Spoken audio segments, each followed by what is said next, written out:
Welcome back to the Glint Standard Podcast. This month we are talking about tips for networking, or networking tips.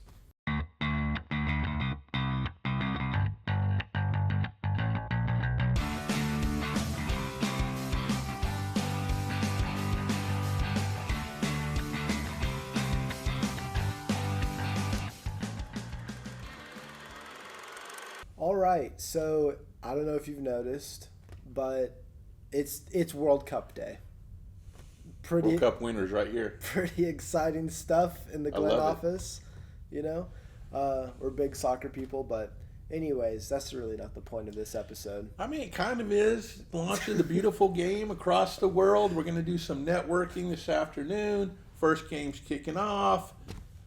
I mean, you can't really beat that. Yeah, you're tying it all in. I am. Well, part of networking, right? Yeah. You can have fun networking. Yeah. Doesn't have to be all this pressure. That is true. And that is one thing that you love networking, don't you? Not really. Really? No. Because I mean, I like it when I'm there. I think it's like anybody. Getting your head around, I've got to leave the office. I've got to do this. I've got to meet people. What's it going to be like? I mean, that trepidation that you have, everybody has it, I think. But then when you're there and you embrace it, like, that was really good. I'm glad I did that. You know what I mean? Yeah, no one could tell. Let me just say that. I've heard a lot of people even say, oh, yeah, Craig, is he like he seems like a cool boss, like a lenient boss. And I'm like, that's marketing for you. At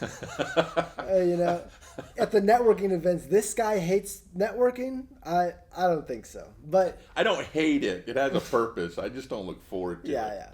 I think everybody driving to a networking event is like, oh my gosh, what is going on? A little bit. I think that's reality, right? Yeah. Yeah. Let's just call it what it is. Yeah. But at the art, some can be really fun. But I think that's part of it. You gotta find the fun in it. It doesn't have to be so stressful. Now, I've been doing it a long time. Yeah. So I'm a lot more comfortable. Yeah. And that's probably what it is. Like, you can put me in a room, I'm going to figure something out. When you're first starting, really stressful because there's an expectation. Like, I have to meet so many people. I've got to drive. New business is usually why people are networking. Not always, but it's a big part of it.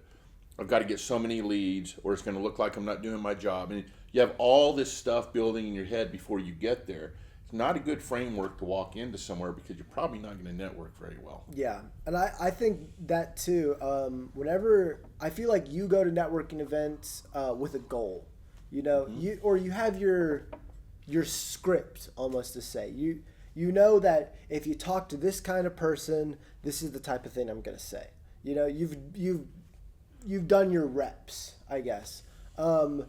And if you haven't done your reps, if you're out there starting to network, because I know I have. I've been to, too many to count now in the last year. But try to be that different person. Don't go into it thinking, this is tip number one for me. Don't go into it thinking, hey, I'm a guy trying to sell myself.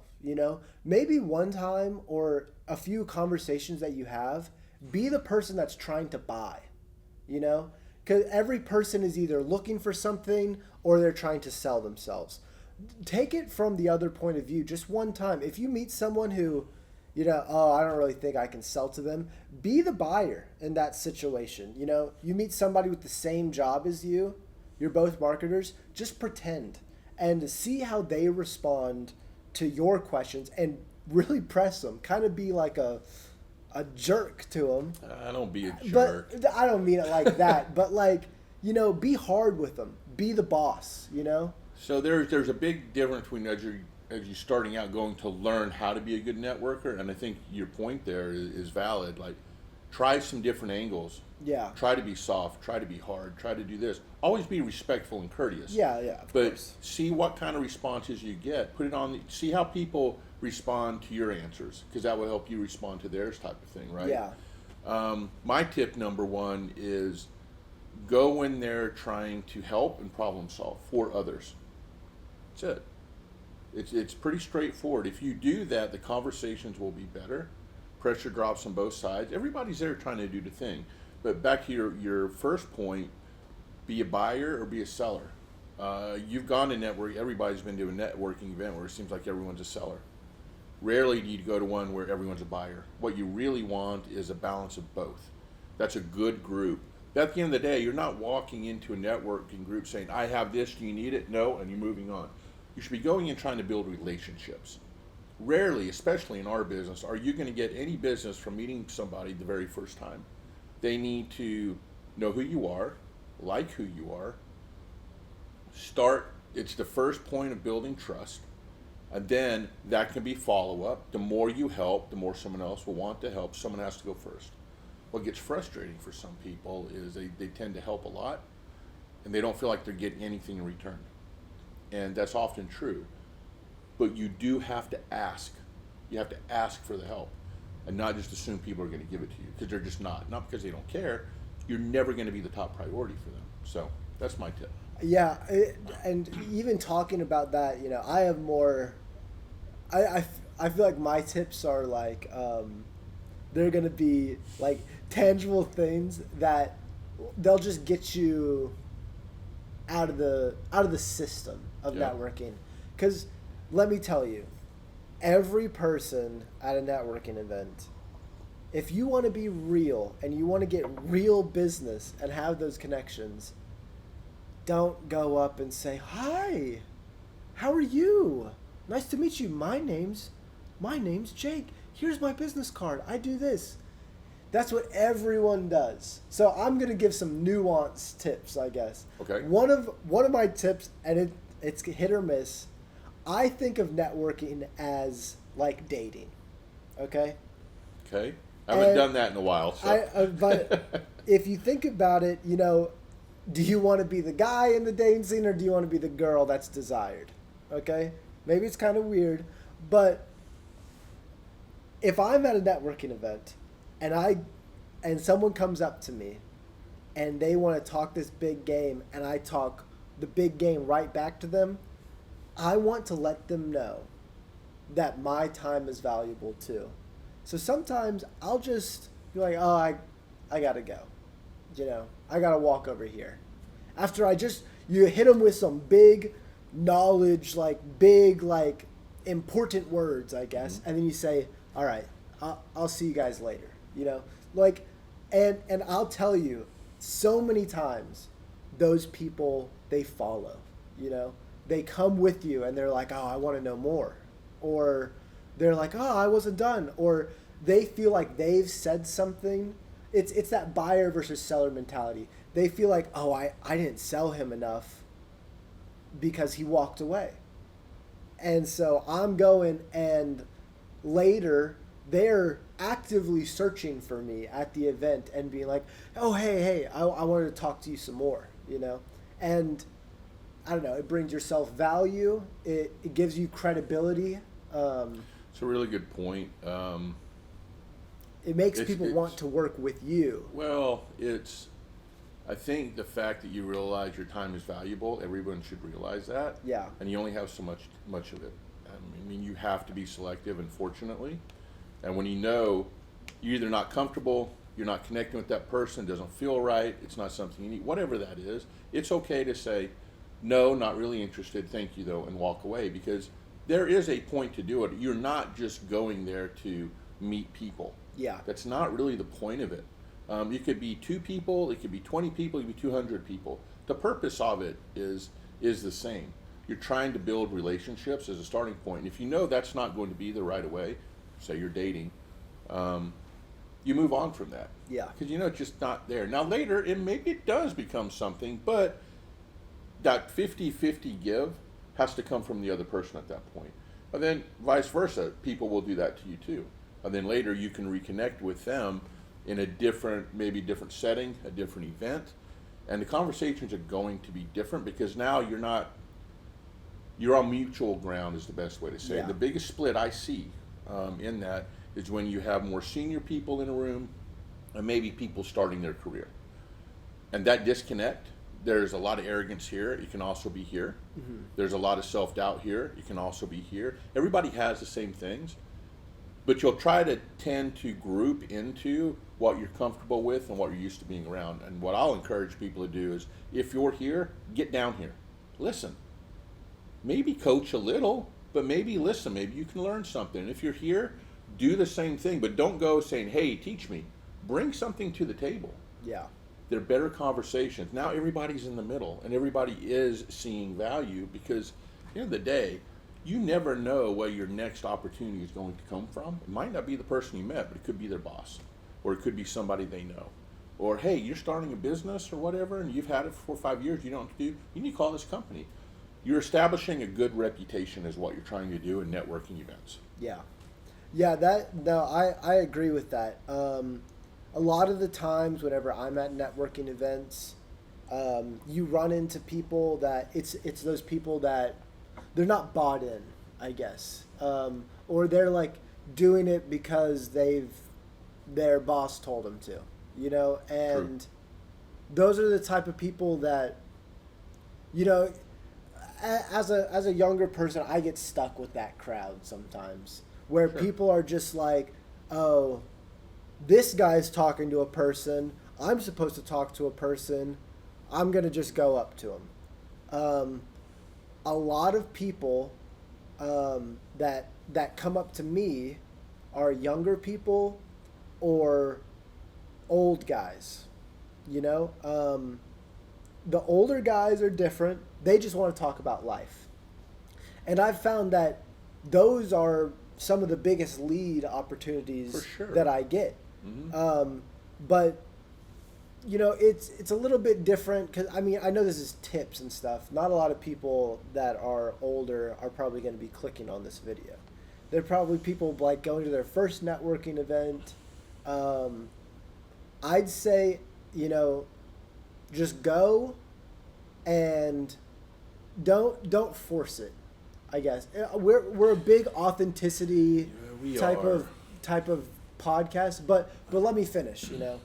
Sometimes just go and look out a window for I swear, maybe it's just me. We all have different techniques, But right? just take in the environment for a second. I guess that's my Yes, point. that's and fair. You'll be surprised that somebody else will notice you not doing the networking game, and you'll find those like actual connections, you know? Yeah. It's, don't as soon as you get there, don't just go, hi, nice to meet you, hi, nice to meet you, hi, nice to meet you. I think I get your point. I don't know that I was following the way you were saying it, right? Yeah. Go in and see your environment, read your room, see your room, what's it about, what's it going to be like, you know, where are people congregating, where are they not, who's standing in the corner, like, take a look around. First thing I do is I walk around the entire place before I stop any person for a conversation. I do that as well. A lot of times I'll get stopped sometimes doing that, where someone's grabbing a coffee and I'm going to grab a coffee. You know, that's a great place to do it. Yeah. But read the room is good. Take the pressure off for sure. But what I will say is have intention when you get there. Know what you want to accomplish. Don't just walk in and hope things happen. Yeah. Because they will not happen. So I kind of disagree a little bit in that regard. Like, you are going there for a purpose, otherwise you're wasting time. Yeah. So have your purpose. Maybe your purpose doesn't get fulfilled. That's okay. You still gave it 100%. Some days you're going to give it 80 or 60 because it's just that day, right? And be okay with that. Being there, showing up, it's a massive accomplishment. That alone will start to move the needle for you, because you will notice the people who are into networking, people who want to connect, everybody's trying to build business. You'll start to see some of those commonalities across the room. In our marketplace, you've got Fort Worth, you've got Dallas, very common places for us to be. We see people in Dallas, Fort Worth, and everywhere in between. And there's so many people to meet, and that's why you want to build relationships more than anything else. Yeah. I just to end it off too, I think you need to be I don't know, find the type of networking group that best suits you also. There's ones we have, you know, Dallas Meetup is a one near us. They have 300, 400 people every event, right? Yeah. And that's a good place to, you know, throw that big net if you're fishing, you know, and like try to scoop up a bunch of people. But if you're going to that event, like, sure, you'll meet a ton of people, but sometimes a good event is a tight-knit group where you're trying to, you're like, oh, I know people that you'd probably like, come to this event, and it's like 15 to 20 people. We're starting an event here at the office, and that's kind of our thing. We're going out to the big events, we're throwing the big net, and we're gonna get like a person that we think is valuable and wants to connect better, I guess. It's like you're gonna meet people that aren't the biggest leads, but it's like when you get those big leads, even if you don't have your own event, invite them to another one that's a little smaller. I think that's inviting people to other things shows you care, makes it more comfortable for both people. Yeah. It's a way to reconnect. You're both trying to do things. You can start to help each other, shorten that distance between closing opportunity. But you should have multi-levels of networking. You should have small groups. You should have big groups, maybe a couple in between. What you want to watch out for is networking in a group that never changes, always the same people. That tends to mean those people are also in other networking groups, exact same size. So when an opportunity comes, who do they give it to? And that's what you have to think about when you're trying to stand out. Why would they give it to you versus somebody else? Or maybe it's because you've referred them more, or whatever that reason is. Think about that. Be intentional about that as well. And then the other side of it is the networking. You can also do it online. LinkedIn's a great way to do that, right? I would say be very selective with your network. Yeah. Don't let everybody into it. Not everybody deserves to be into it. And that goes back to your original point of building value and having value for who you are. It's important that the people you connect with, you generally have a relationship, especially on LinkedIn, because when you have a need, and you will, you're struggling with a business problem, you need to find an opportunity, whatever that is, you can reach out to your network, and your network will help because they know you.